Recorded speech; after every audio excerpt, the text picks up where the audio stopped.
Oke, selamat malam teman-teman semuanya. Selamat malam dan selamat datang kembali ke dalam acara Live Juice You Up yang dipersembahkan oleh YB Sekuritas setiap hari Rabunya pada pukul 7.30 malam sampai selesai.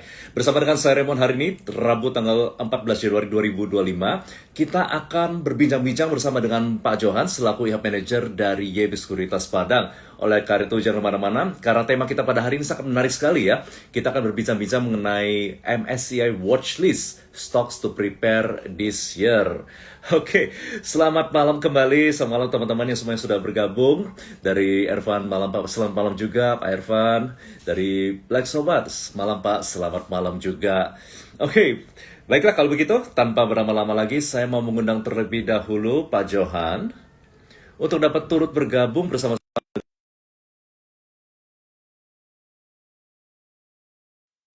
Pak Bambang juga bergabung ya. Selamat malam Pak Bambang. Selamat malam, selamat bergabung dari Morning Juice sampai Juice Up. Selamat datang. Halo, Oke, Pak Johan. iya, udah nampak, Kak, Oke, kelihatan. suaranya ada Pak, tapi gambarnya tidak muncul Pak dari di tempat saya. Iya. Bentar, udah belum? Masih belum sih Pak. Apa coba keluar dulu nanti baru masuk lagi Pak? Oke, oke. Oke. Nah, pada malam hari ini kan kita akan berbincang-bincang mengenai MSCI. Jadi kita tidak akan berbincang-bincang mengenai sebuah emiten secara spesifik, kecuali kalau memang itu dibutuhkan ya untuk sebagai contoh dari materi yang akan kita bahas pada malam hari ini. Jadi kalau misalnya kita nggak sempat atau kita nggak keburu ya untuk berbincang-bincang mengenai emiten, bisa join ya besok di Morning Juice setiap harinya, Senin sampai Jumat, 8.15 sampai dengan 8.45 paginya. Oke, ini ada yang bertanya apa nih? Apakah kalau belajar bisa langsung datang ke YB Sekuritas daerah Surabaya? Di daerah Surabaya ada beberapa YB Sekuritas, nanti bisa coba DM atau nanti adminnya juga bakalan hubungin ya dari Fikri mengenai kalau mau belajar. Dari Surabaya itu biasanya juga ada kelas-kelas tertentu. Kalau sudah follow dari Instagram YB Sekuritas, biasanya juga akan selalu diupdate ya. Kelas-kelas apa saja yang ada di Surabaya, atau di Padang, atau di Medan. Kalau nggak salah besok itu ada trade bareng, saya cek sebentar ya. Ups, Pak Johan saya lupa invite lagi.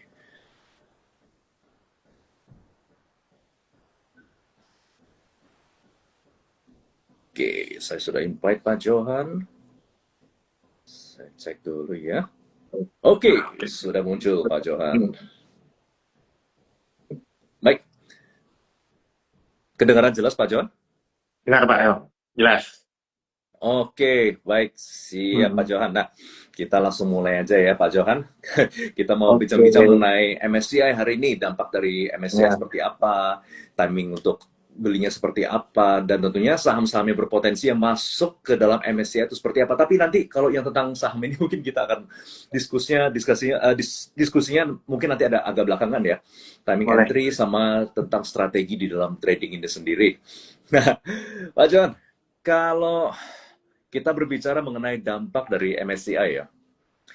Belakangan ini kan IHSG itu terus naik, menyentuh Hmm. all time high terus, dan banyak emiten juga yang mendorong market untuk naik. Tapi kalau kita lihat kadang-kadang bukan karena kinerja atau performa dari emiten itu sendiri, tapi karena rumor emiten itu akan masuk ke dalam MSCI. Jadi pertanyaannya itu apakah memang saat ini market tuh lebih meresponi kepada indeks MSCI daripada kinerja daripada emiten itu sendiri, Pak? Ya, oke.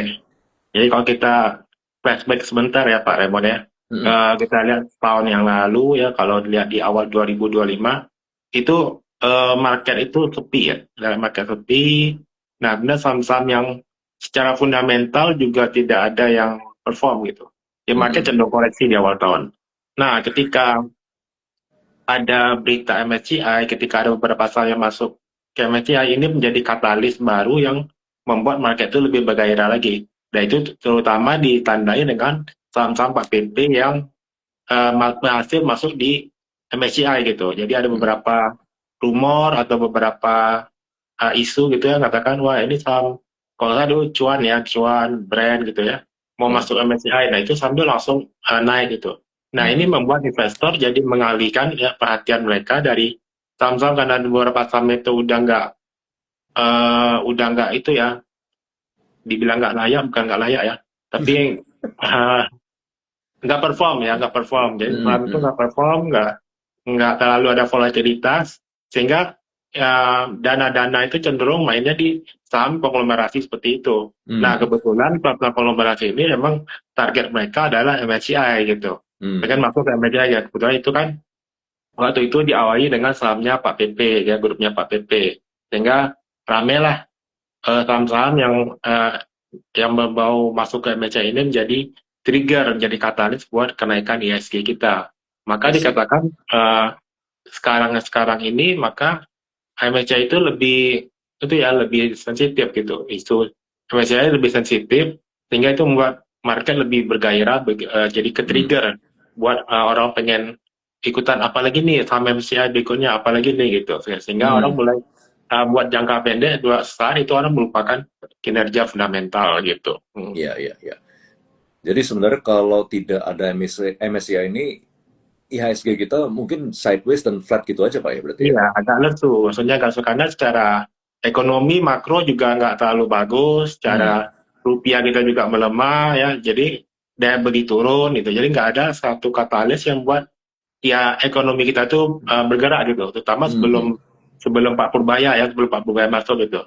Nah, tapi dengan adanya MSCI ini, nah itu menjadi penolong lah. Jadi ada alternatif lain buat investor, buat trader untuk dalam kutip kutik memainkan saham-sahamnya gitu. Hmm. Oke, oke, oke. Ya, menarik sekali, Pak. Tapi dengan banyaknya ya saat ini kan gejolak politik, geopolitik itu sangat Hmm. cukup banyak ya. Apakah itu tentang di Iran lah, Venezuela, Greenland dan sebagainya macam. Tapi kalau misalnya Hmm. gejolak itu apakah bisa mempengaruhi dampak daripada MSCI ini, Pak? Cara korelasi langsung sih nggak ada ya, Hmm. karena kita tahu bahwa uh, geopolitik itu situasi politik yang memanas, itu nggak berpengaruh terhadap kriteria MSCI gitu. Cuma Hmm. yang lebih pengaruh adalah ketika resiko. Jadi ketika resiko membesar, ketika geopolitik memanas, itu membuat resiko jadi besar. Ya, ketika Hmm. resiko besar, orang mulai agak menahan diri untuk masuk ke market, untuk masuk ke pasar Hmm. saham. Nah, itu Hmm. membuat market tertekan sehingga mungkin efek MSCI mungkin agak sedikit terlupakan gitu. Ya, ketika Oke. ada eh, resiko yang naik gitu, resiko yang meningkat.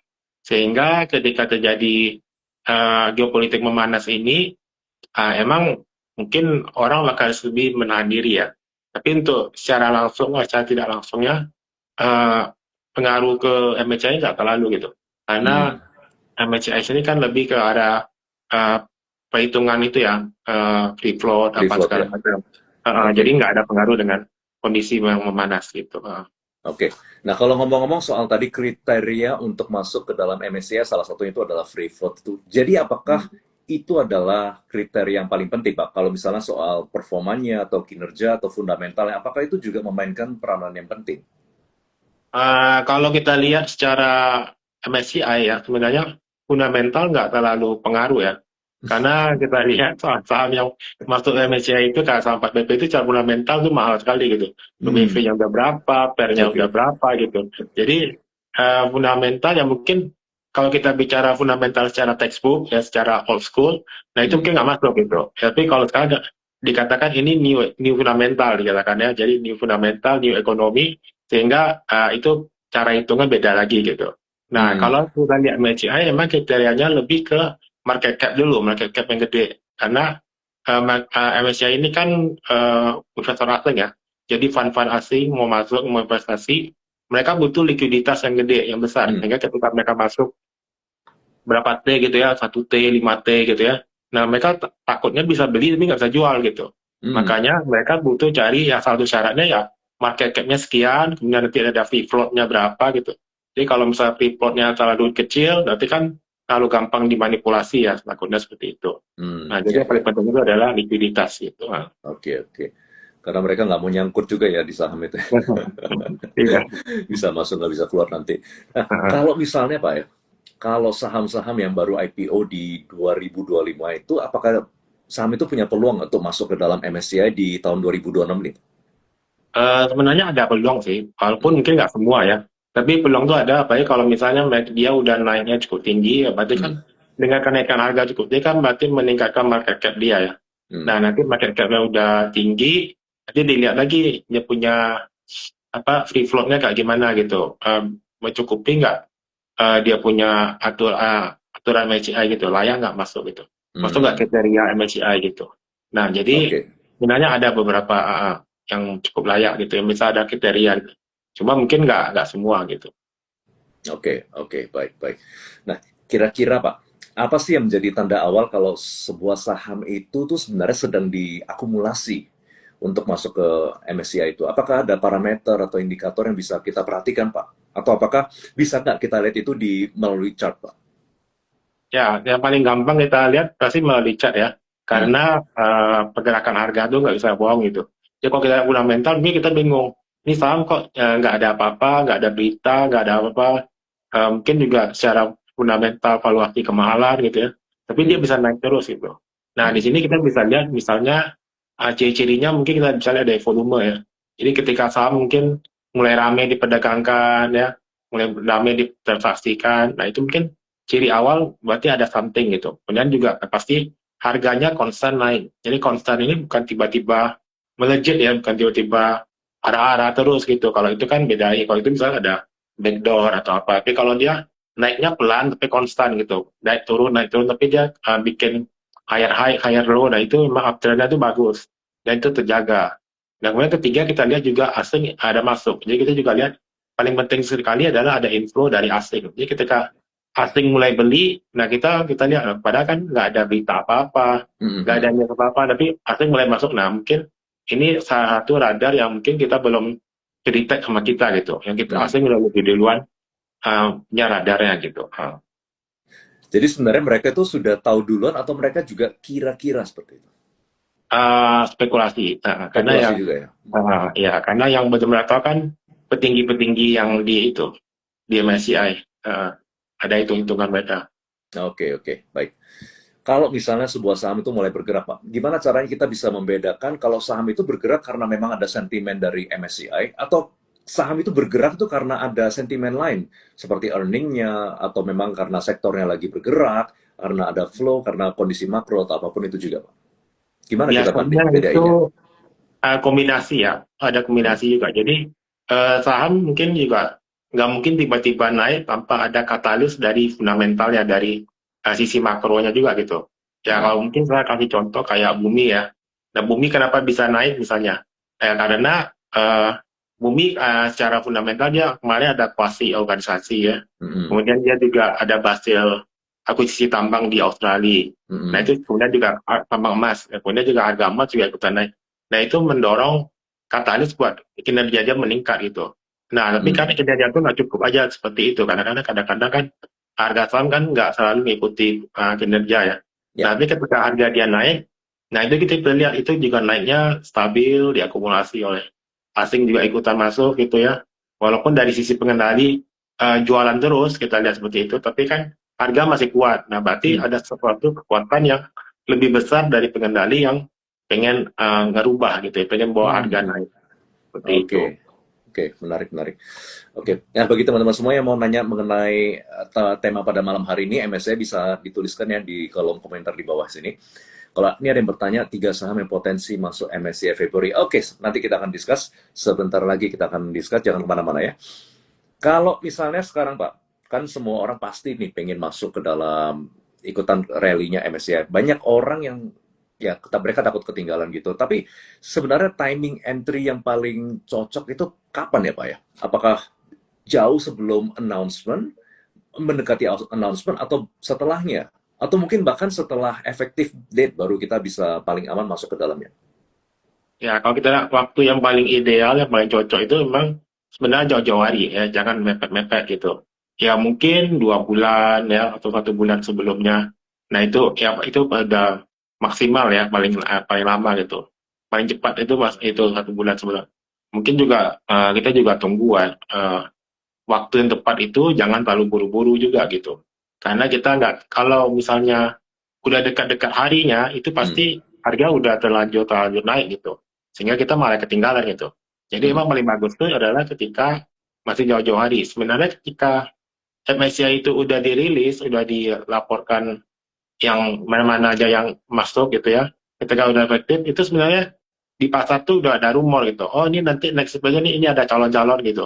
Oh ini kayak bakal masuk lagi. Nah itu biasanya 1 bulan ke depan tuh biasanya udah mulai ada calon-calon the next MSCI gitu. Nah dari situ kita udah mulai nyicil-nyicil masuk gitu. Jadi strateginya ya kita mulai akumulasi secara pelan dan menggunakan juga money management. Jangan langsung kita hajar semua gitu. Karena kan itu masih spekulatif ya. Kita juga nggak Hmm. tahu ini benar apa enggak. Karena juga ada beberapa yang diperkirakan masuk, rupanya nggak masuk gitu. Toto dan Hmm. anjlok gitu. Jadi dia langsung anjlok. Nah itu kita juga harus waspadai dengan kemungkinan yang seperti itu. Nah, Oke.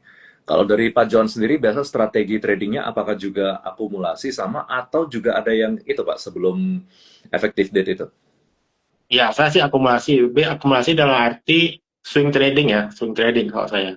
Jadi Hmm. saya nggak di hold lama sampai pengumuman nggak. Jadi kita udah tahu nih misalnya saham A ini ada bakal mau masuk MSCI, ya udah kita ikuti, kita lihat chartnya kayak gimana. Misal kalau misal dia breakout kita bisa beli, atau misal lagi dia mantul di support, pas swing di bawah kita buy, nanti kita dekat-dekat resisten, atau ada sentimen yang lagi jelek di global, di makro, kemudian kita bisa jualan dulu gitu. Jadi kita ikuti aja tetok-tetoknya kayak gitu. Nah, Hmm. Oke, oke, oke. Dan kalau misalnya strategi yang biasanya 1 hari sebelum effective date kan itu Pak, biasanya sangat volatile sekali. Kalau yang iya. masuk, ya Mm-mm. besoknya dijual atau seperti apa. Kalau Pak John ada ikutan seperti itu nggak? Nggak ada sejak sekali sih pernah yang brand itu, yang brand. Hmm. Karena kan orang udah tahu brand sebelumnya. Nah, Hmm. kalau udah pas momennya harganya belum terlalu naik, makanya spekulasi beli 2-3 hari sebelumnya. Jadi nggak pas 1 hari juga. Jadi pas Hmm.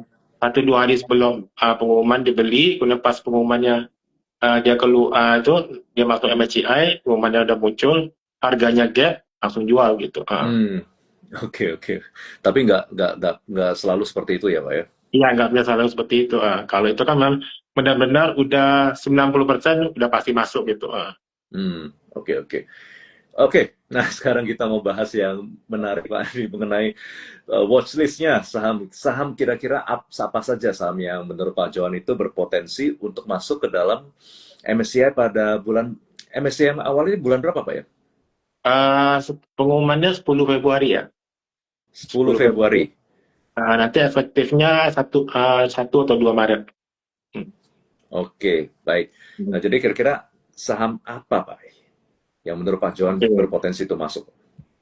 Ya, kalau yang ini kan dia ada dua metodologi ya. Ada kemungkinan dia mau menggunakan metodologi lama, perhitungan lama, atau ada perubahan. Nah, itu yang masih ditunggu oleh para investor ya. Apakah dia Hmm. bakal menggunakan metodologi yang baru atau masih tetap menggunakan metodologi yang lama gitu. Hmm. Nah, tapi dari keduanya ini ada satu saham yang kayaknya udah pasti masuk, yaitu Bumi. Maka tadi saya ngomong Bumi kan. Nah, Hmm. itu Bumi sih udah pasti masuk di harga 300-an, itu dia udah lolos syarat untuk ikut MSCI itu. Tapi sekarang udah 400-an ya. Nah, jadi Bumi sih kemungkinan besar sih udah masuk ya. Kemudian itu juga ada Petro, diperkirakan kalau Petro itu dia udah masuk MSCI, cuma dia yang small small cap itu bakal ada kemungkinan bakal naik kelas ke standar. Jadi Hmm. itu bakal ada kemungkinan dia bakal naik kelas gitu.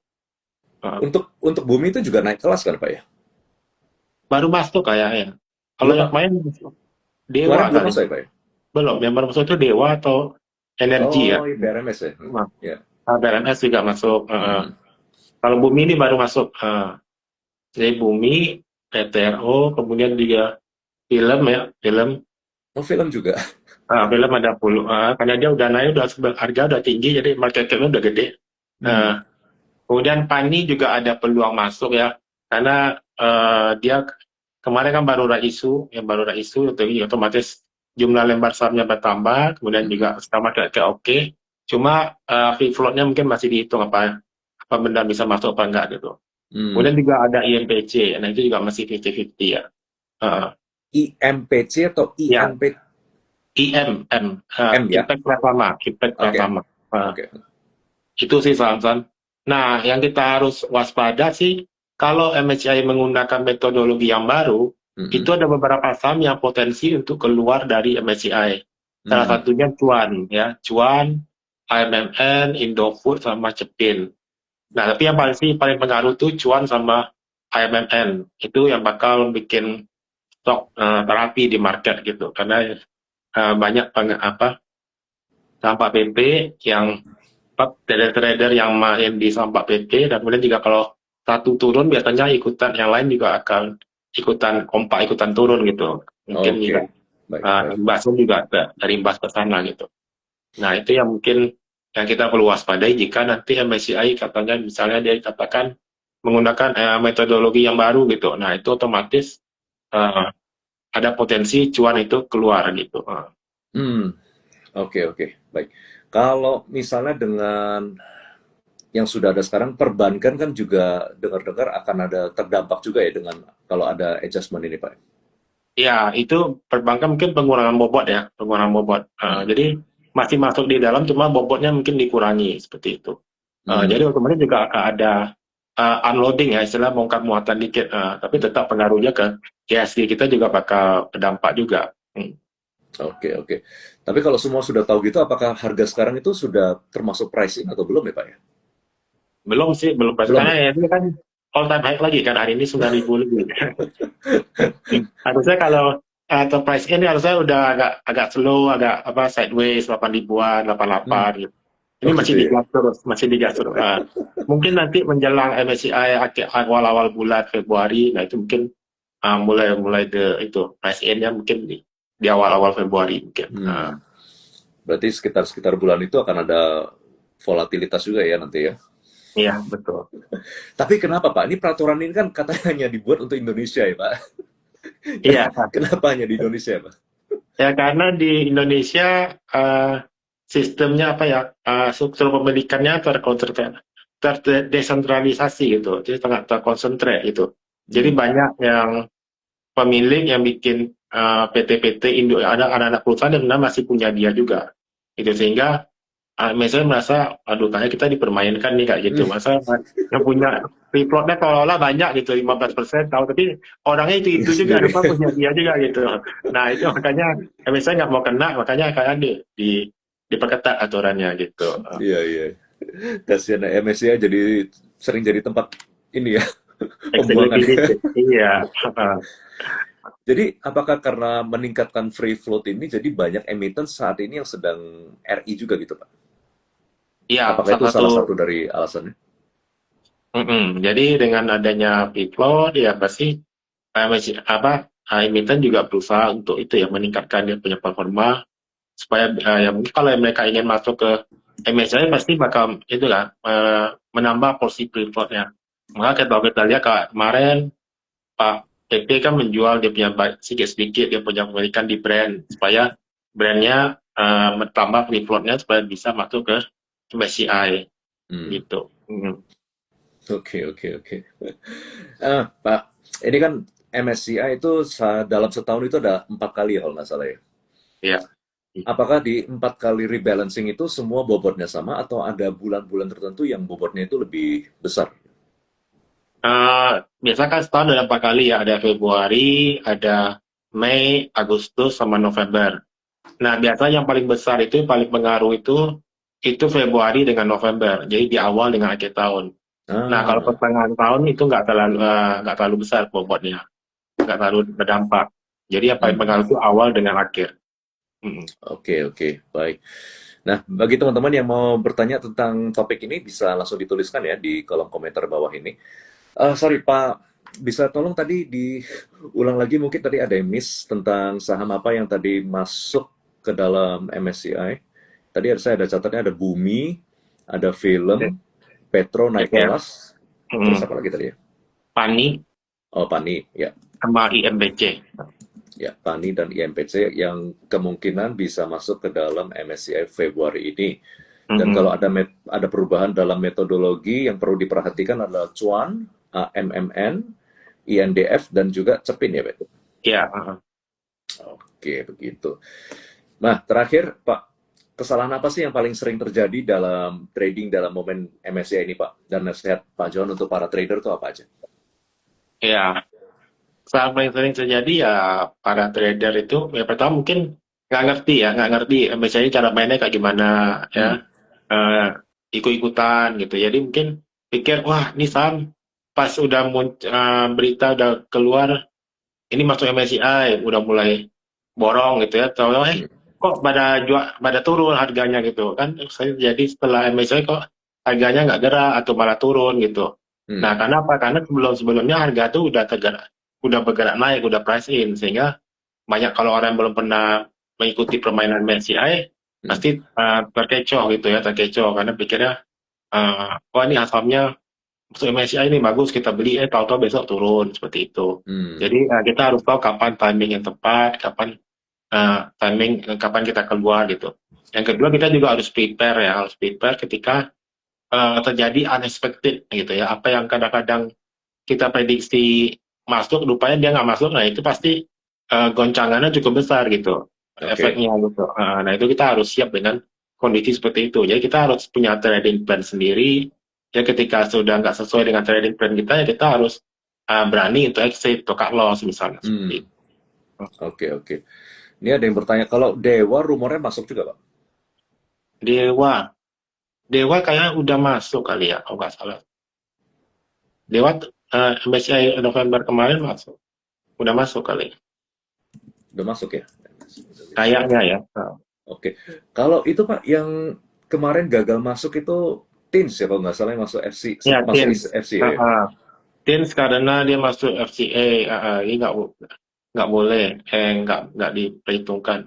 Mungkin nunggu berapa kali ya, nunggu setahun ya, atau berapa, enam Nunggu bulan setahun? ya. Kalau nggak Oh, salah ya, jadi kan minimal selama 6 bulan atau setahun nggak boleh masuk FCA, UMA atau FCA kayak gitu. Nggak boleh disuspend lama lebih dari berapa hari gitu. hmm.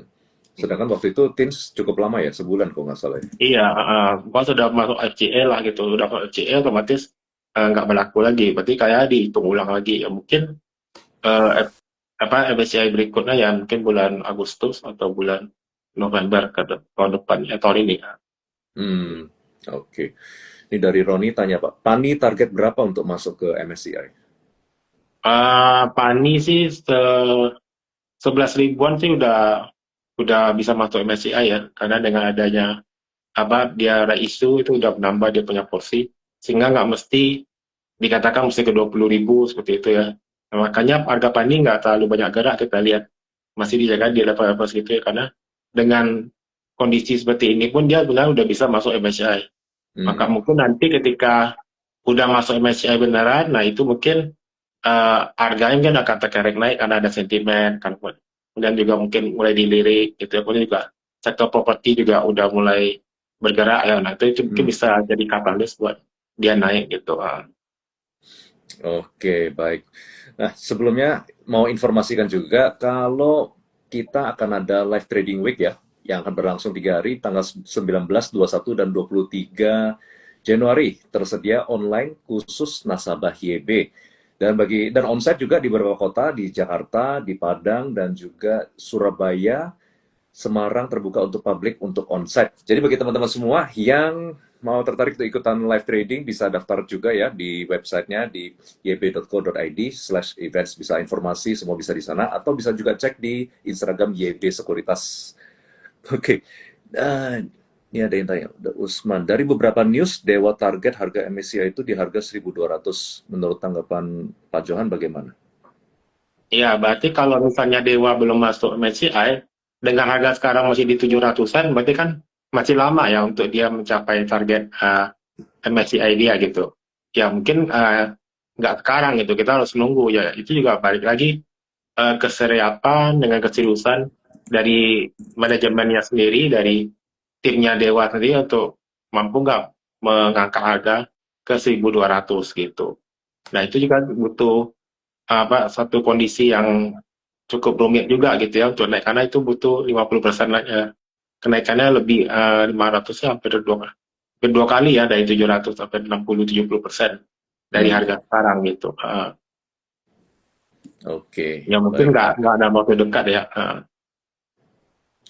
Baik. Kalau Antam bagaimana, Pak? Apakah sudah masuk MSCI?